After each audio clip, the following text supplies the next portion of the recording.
Salut tout le monde et bienvenue dans ma chambre. Changement de décor parce que j'ai absolument... je suis en retard concernant cette vidéo. Vous ne le savez pas parce qu'elle sera postée du coup à l'heure. Mais je suis dans la panade pour trouver des idées de vidéos en ce moment. J'ai d'ailleurs fait un sondage sur mon Instagram pour savoir si vous pouviez m'aider. Et vous êtes nombreux à m'avoir répondu. Donc je vous remercie déjà infiniment et j'ai noté toutes vos idées. Donc je pense que dans les prochaines semaines, je vais pouvoir intégrer les idées que vous m'avez données. Voilà, mais aujourd'hui, comme le titre l'indique, je vais parler des 10 livres les moins bien notés de ma pile à lire. Donc sur Livre Addict, je ne sais pas du tout c'est lesquels pour le coup. J'ai mon petit PC.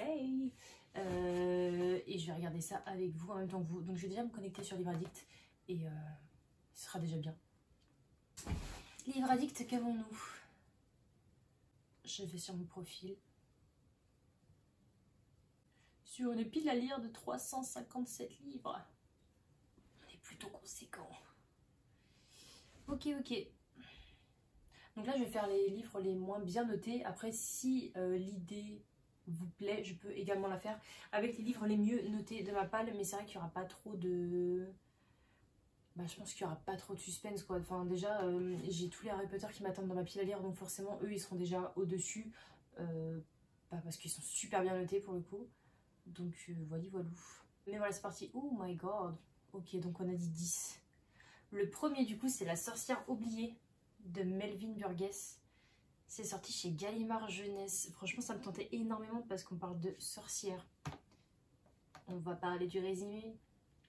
Mais sa moyenne c'est catastrophique. Il faut savoir quand même sur Livre Addict, je trouve que les gens ils sont assez sympas. C'est-à-dire qu'il y a 0 de mes livres sur 357 livres dans ma palle qui sont en dessous de 10. Donc c'est pour vous dire à quel point les gens sont pas gentils. Mais enfin ce que je veux dire c'est que ça reste quand même bienveillant. Même si on n'aime pas un livre, on va pas le détruire ou lui mettre la note de 2 parce qu'on n'a pas aimé. Parce qu'il y a quand même des bonnes choses et qu'on respecte quand même le travail d'un auteur. Et ça c'est quand même plutôt cool. Là le livre le moins bien noté de ma palle il est à 10,6 donc sur 20 et il y a 33 votes dessus. Donc voilà. Du coup je vais vous lire un petit peu le résumé parce que franchement il y a des livres je me rappelle pas du tout, je sais juste qu'on parle de sorcellerie, c'est tout ce que je sais. Ici du coup le synopsis c'est: poursuivi, Béa ignore où se cacher et à qui accorder sa confiance. Lars, un skateur, connaît son identité d'invocatrice et lui affirme qu'il est un sorcier capable de l'aider à maîtriser ses pouvoirs. Il ne tarde pas à la maintenir prisonnière. Bon ça a l'air sympa pourtant. Un peu déçu. Et si on allait voir les commentaires? Ça peut être sympa.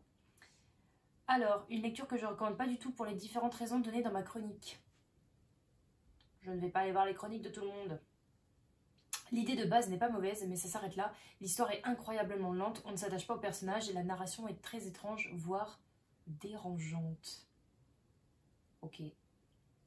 Au risque de me faire taper dessus, j'ai apprécié ce roman. Bah ça va. Notamment le fait d'entrer dans ce monde de sorcellerie en même temps que Béa, qui ignore tout de celui-ci, de découvrir les coutumes et les usages. La grosse manipulation du roman, je n'ai pas venir du tout. Bah voilà. Un récit dangereux qui banalise la pédophilie, le viol, la séquestration et les violences physiques.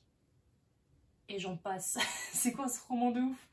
L'auteur ne remet jamais en question les actes des personnages, ni ne les dénonce que quelconque manière. Il en vient de même à créer un tribunal d'adultes qui déclare coupable la victime, mineure et instable psychologiquement, à vomir. Est-ce qu'on parle bien du même roman? Je suis un peu perdue, j'avoue, ce roman-là, il est en train de me perdre de ouf. Je comprends pas ce que les gens veulent dire. Je suis perplexe. Le monde de la sorcellerie mis en place au début du récit est intéressant, mais ce roman contient beaucoup de choses dérangeantes. Des thèmes tels que la pédophilie et la violence ne sont pas traités de la bonne façon. Ah, moi, je vais pas lire un livre sur la pédophilie, hein. Oh, juste les commentaires, ça me donne envie de le tèche de ma pile à lire. Bon. Je comprends maintenant pourquoi il est la note de 10,6. Ça commence plutôt bien. Presque la mère de Jérôme Attal, genre humoristique. En plus, c'était parfait pour cet été, ça. Allons voir les commentaires. Il y en a un seul. Il y a marqué quoi? Très long, trop long, et pourtant seulement 200 pages. On va lire le synopsis quand même. 2 héros principaux, un jeune médecin tout frais diplômé et une jeune fille d'un petit village qui rêve d'être chanteuse. Les habitants de Patelin font croire au jeune médecin qu'il y a la mère au village pour qu'il vienne s'installer. Ok. La jeune fille rentre de la capitale après avoir échoué à un casting de télécrochet. Une histoire d'amour va naître entre ces deux-là dans un village burlesque où tous les habitants jouent l'imposture balnéaire. Ok. J'avoue, le principe de faire croire aux gens qu'il y a la mer, ça peut être sympa, mais c'est vrai que si c'est mal Bah s'il n'y a pas d'humour alors que c'est noté que c'était humoristique, voilà voilà. Pourtant il fait que 200 pages. Oh, il est sorti le 7 mai 2014. Je fêtais mes 18 ans. Enfin bref, passons. Ok, pourquoi pas. Je vais essayer de me le caser cet été. En vrai, pourquoi pas. Parce que si on est dans des stations, fausses stations balnéaires, bah, je me dis que c'est le moment jamais de le lire, quoi. Peut-être qu'en lisant des livres en été, et ben ça fera venir l'été. Qui sait? Ok, et donc celui-là, oui, pour rappel, bon, il a la note de 11,5 sur 20.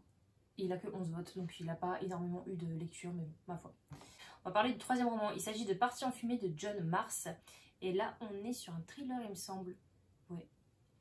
Donc il a la note de 12 sur 20, il a que 4 votes. Elle luttait pour donc le synopsis c'est: elle luttait pour découvrir la vérité si seulement elle avait pu ne jamais l'apprendre. Un matin, Catherine se réveille seule dans son lit. Elle ne s'inquiète pas, convaincue que son mari est allé courir avant de se rendre au travail, comme il en a l'habitude. Mais cette fois, Simon n'arrivera jamais au bureau. Ses baskets sont devant la porte hantée et rien ne manque à part lui. Très vite, Catherine pressent qu'il lui est arrivé quelque chose. Il n'avait aucune raison de disparaître ainsi. En réalité, tandis que la vie de sa femme est bouleversée, Simon, bien vivant, parcourt le monde et se forge un nouveau destin. Il est le seul à savoir ce qui l'a fait, ce qui la pousse à partir. Les souvenirs auxquels Catherine se raccroche ne sont que mensonges, tout comme le mariage. Bon, ça a l'air grave stylé en plus. Ça dépend comment c'est écrit. Alors, nous allons lire un petit peu les commentaires. Je n'ai pas vraiment réussi à adhérer à ce roman qui joue avec nos émotions, nous invitant à aimer un personnage plus qu'un autre et ne pas aimer l'histoire dans son intégralité. L'histoire n'en demeure pas moins originale et bien écrite. Un roman décousu qui ne m'a pas plu. On est tenu de savoir pourquoi le mari est parti. Le personnage de Simon est particulièrement horrible. Ah. L'histoire était longue. Il a fallu 200 pages pour que l'auteur ne dévoile un secret de Simon, puis une centaine d'autres pour qu'enfin il y ait un rebondissement. De plus, en apprenant pourquoi le départ de Simon. Je me suis mise à rire tout ça pour ça. Mais il fait combien de pages? 415 pages. Bon, bah ma foi, on verra bien. Hein. Ensuite, un autre roman, il s'agit de Pandémie de Robin Cook. Ah, mais celui-là, il est tellement dans l'actualité, mon Dieu. Franchement, celui-là, je savais qu'il avait une moyenne de merde sur Livre Addict, mais je l'ai pris quand même. Mais c'est pas grave. Alors, il a la note de 12,2 sur 20, il a 14 votes. Et alors, le synopsis, c'est: dans le métro de New York, une jeune femme apparemment en bonne santé est prise de frissons violents et commence à suffoquer. Elle décède à son arrivée à l'hôpital. Il semblerait qu'elle ait succombé à un mystérieux virus, une hypothèse aussitôt confirmée par des décès similaires dans les jours qui suivent. Alors, il y a marqué que ça, mais je sais pertinemment que dans le roman, en fait, quand j'avais lu la 4e de couverture il y a quelques temps, on parlait de médecins ou des personnes dans les laboratoires qui auraient justement créé ce virus pour pouvoir attaquer les humains, ce genre de choses. Donc on est sur un côté vraiment, est-ce que la science, est-ce que la médecine est bien là pour nous protéger ou non? Voilà. Et c'est ce qui m'avait fait kiffer, mais apparemment ce n'est pas du goût de tout le monde. Lecture très moyenne, fin invraisemblable. Ok. J'ai beaucoup aimé le personnage, très intéressant, mais le titre du livre n'est pas en adéquation avec le récit. Ah, la fin est tirée par les cheveux. J'attendais quelque chose qui n'est jamais venu. Bon. Un début de lecture prometteur, mais au final, expérience décevante. Le titre ne reflète pas bien l'intrigue et celle-ci est un peu tirée par les cheveux. L'autrice a de plus en plus tendance à faire traîner le récit par de longues descriptions des personnages et des répétitions.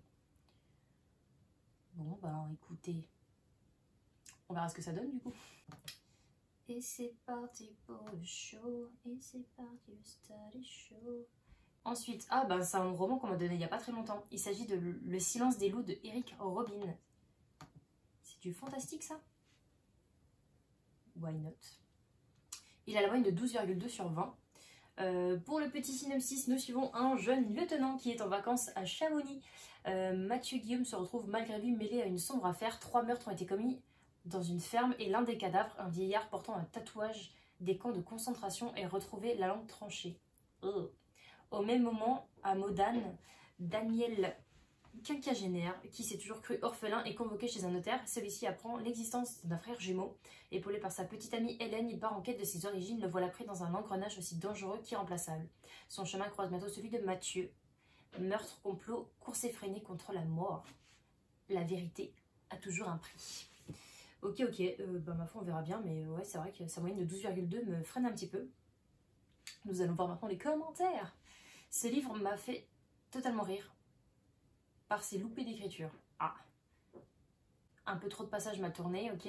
Le seul roman dont j'ai abandonné la lecture avant le milieu, je n'ai pas accroché ni au personnage ni à l'histoire. J'ai pas aimé ma lecture. Ah, n'hésitez pas à développer. Surtout sur Livre Addict, si vous laissez un commentaire, marquez pourquoi, ce serait top quand même. J'ai trouvé les personnages et le style d'écriture peu cohérents.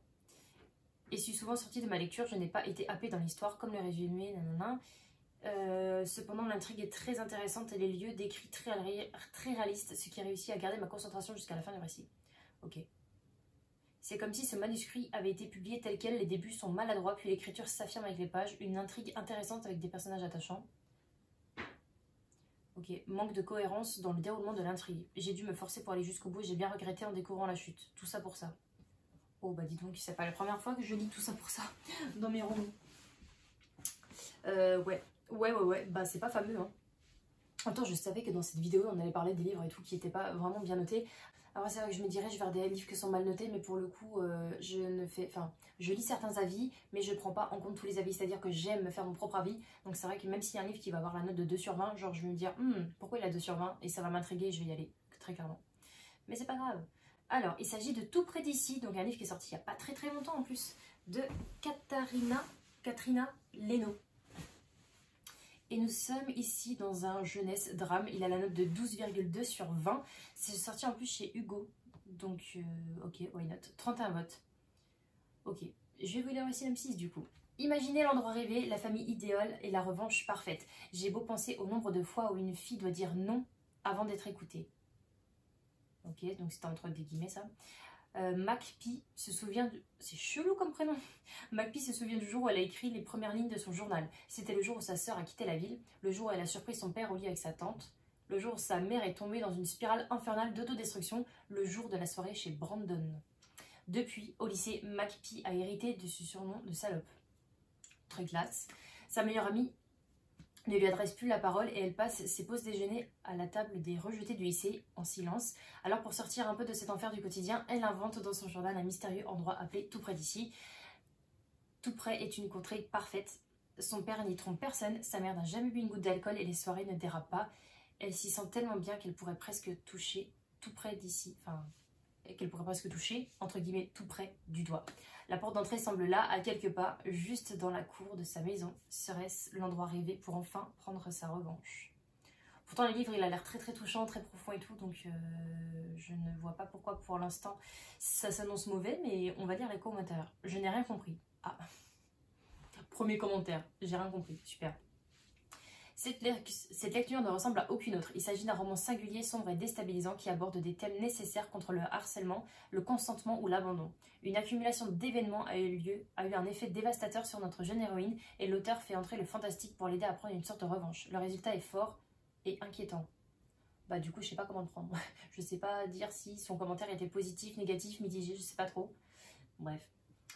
Ensuite, en bref, c'est une histoire très touchante qui dénonce. Il faut parler de ce genre de choses et Katrina Lenno l'a fait d'une belle manière. Okay. L'histoire pourra vous sembler parfois un peu confuse, mais vous vous laisserez transporter par le personnage et sa conception du monde parfait.